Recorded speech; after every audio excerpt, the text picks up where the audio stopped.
চলছে, চলতেছে। এখন সে কি করতেছে? ইমাম সাহেব কি করতেছে? ইমাম সাহেব কি দাঁড়ায় আছে নাকি চলতেছে? ইমাম সাহেব মহিলা কর্মী জোগাড়তেছে। ফিলিস্তিনের মুসলমানদেরকে একেবারে পশু কাটা করা হচ্ছে, মানবাধিকার লঙ্ঘন করা হচ্ছে, মানুষের থাকার জায়গা নাই, মানুষের খাবার জায়গা নাই, রমজান নাই, ইফতার নাই, সেহরি নাই, কিছু নাই। তারা উদ্বাস্তু শিবিরে, সেখানে হামলা হচ্ছে, হাসপাতালে হামলা হচ্ছে, কিন্তু আমাদের আরব তথা মুসলমান ভাইয়েরা দাঁড়িয়ে দাঁড়িয়ে তারাবির নামাজ পড়ছেন। এখানে হলো আমার আপত্তি।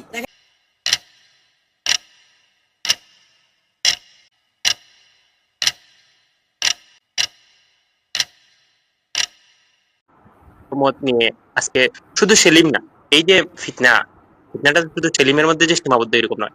এই ফিতনাটা হচ্ছে যে আমাদের, মানে আমরা শুধুমাত্র অন্যদের সমালোচনা করলে হবে না ভাই, আমাদের ভিতরে যেগুলো আছে এগুলোও দেখতে হবে। যে এখন সেলিম যে যে কথাগুলো বলছে সেগুলো হচ্ছে যে অন্যদের সাথে ও মিলে। এখন দেখেন সেলিম এখান থেকেও কিন্তু আবার আসতে পারে যে আল্লামা মুফতি সাহেব দাওয়াত বরকাতুহু একবার বলেছিলেন যে একটা প্রোগ্রামে এই ফিলিস্তিন বিষয়ে, যে বর্তমানে যারা হচ্ছে যে নফল উমরা করে তাদের নফল উমরার যে টাকাগুলা এগুলা ফিলিস্তিনের উদ্দেশ্যে দেওয়া উচিত। হ্যাঁ, আর ফরজ হজ ব্যতীত মানে নফল। এখন সেলিম কিন্তু এই নিয়তে বলে নাই, উনি বলছেন মানে দামাত বলছেন যে ফরজ যেটা আছে এইটা অবশ্যই পালন করতে হবে। কিন্তু সেলিমের যে কথাটা আছে যে হচ্ছে যে আমি এই জিনিসটা সে বুঝাইতে চাইছে যে সবকিছুর উপরে হচ্ছে জিহাদ, সবকিছুর উপরে হচ্ছে জিহাদ। মানে নামাজ হচ্ছে যে জিহাদের একটা ট্রেনিং মাত্র। নামাজ এগুলা আসলে এগুলা তো মূল ইবাদত না। নামাজ হচ্ছে জিহাদের একটা ট্রেনিং, যে নামাজ পড়লে মানুষ হচ্ছে যে ট্রেনিং প্রাপ্ত হয়ে পরবর্তীতে জিহাদ করতে পারে। হ্যাঁ, এটা হচ্ছে নামাজটা হচ্ছে জিহাদের একটা ট্রেনিং মাত্র। কিন্তু আমাদের যেটা ইসলামী আকীদা, এটা তো হিজবুত তাওহীদ আকীদা। ইসলামী আকীদা যেটা, এটা হচ্ছে যে আমরা আল্লাহর ইবাদত করব, মূল এটা মূল। জিহাদও একটা ইবাদত, নামাজও একটা ইবাদত, উভয়টা করতে হবে। হ্যাঁ, অন্যান্য যাকাত দেওয়া এটাও একটা ইবাদত। অর্থাৎ আমরা হচ্ছে যে আল্লাহর ইবাদত করব, এটা মূল। আর এরা হচ্ছে যে জিহাদ যাতে আমরা করতে পারি। হ্যাঁ, জিহাদ হচ্ছে যে সবচেয়ে বড়, আর অন্যান্য যে ইবাদত আছে এগুলো হচ্ছে জিহাদের ট্রেনিং। সেলিম এটাই বুঝিয়ে দিতে চাইছে যে আমরা হচ্ছে যে আর এই তারাবির নামাজ এটা পড়বো না। হ্যাঁ, এটা এখন আর মক্কা মদিনা এটা বাদ দিয়া আমরা দাঁড়াইয়া তারাবির নামাজ পড়তেছি আর ওইদিকে মানুষ মারতেছে। ভাই ওইদিকে মানুষ মারতেছে তো ঠিক আছে, আমরা এটা সমর্থন করি না, এবং এটাতে আমরা যতটুকু পারি এটা করব। এইটাও বলি যে যারা জিহাদ করতেছে তারাও তো তারাবির নামাজ পড়বে না কেন? ফিলিস্তিনে যারা আছে তারা কি তারাবির নামাজ বাদ দিয়ে দিছে ভাই? ওইটাই তো এই জিনিস মানে সুস্থ মস্তিষ্কের কোন মানুষ এরকম কথা বলতে পারে? আজকে হচ্ছে যে আমরা সৌদি আরবে দাঁড়িয়ে নামাজ পড়তেছি, ফিলিস্তিনে মুসলমানদেরকে মারতেছে, সৌদি আরব নামাজ বাদ দিয়ে দিবে, ফিলিস্তিনের মানুষ নামাজ বাদ দিয়ে দিচ্ছে ভাই। এই জিনিসটা তো দেখা উচিত।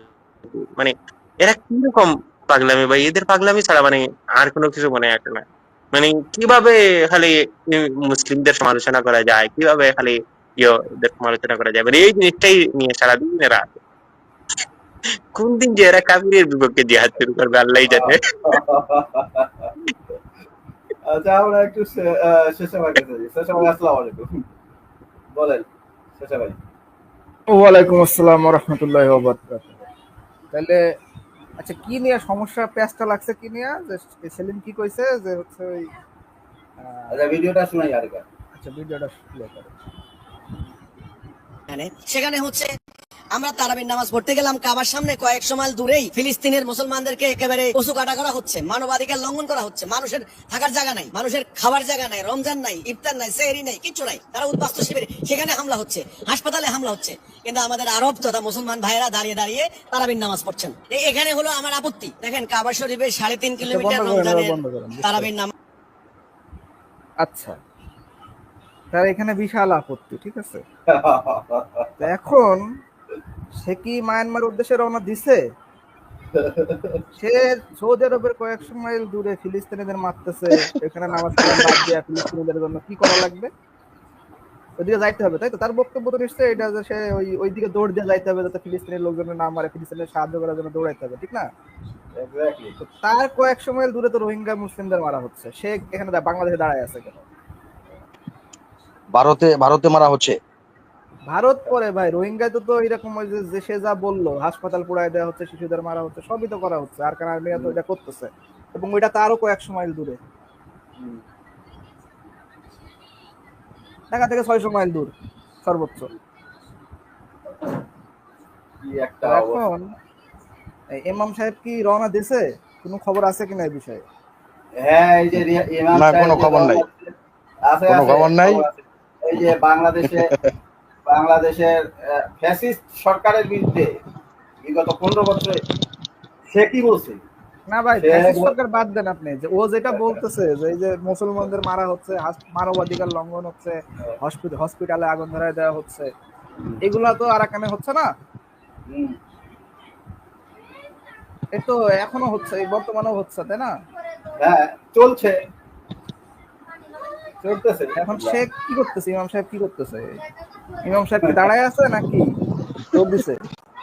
ইমাম সাহেব মানে ইমাম সাহেব ভণ্ডামি তো মহিলা একটা কর্মী limit জোগাড়তেছে। থেকে, ঠিক আছে? হ্যাঁ।